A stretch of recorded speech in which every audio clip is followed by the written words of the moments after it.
Latifa, najutia maamuzi yangu, lakini pia najutia maamuzi yenu. Kama mtu ambaye hajawahi kukumbwa na janga kama lililonipata mimi, najua atatamani kuwa kama mimi.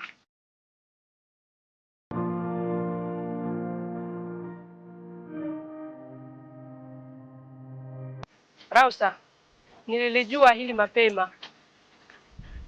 Ipo siku utatamani kukinga maji kwenye bati ingali mvua haipo.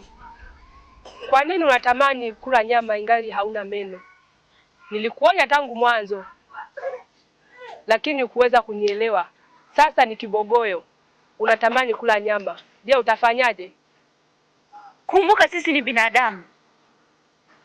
Tunachokisikia na tunachokiona ndicho tunachokiamini. Hata kama ungekuwa ni wewe au angekuwa ni mtu mwingine kwa nafasi yangu niliyokuwepo nayo. Fanya ibada sana na uombe damu za watu zisikufuate.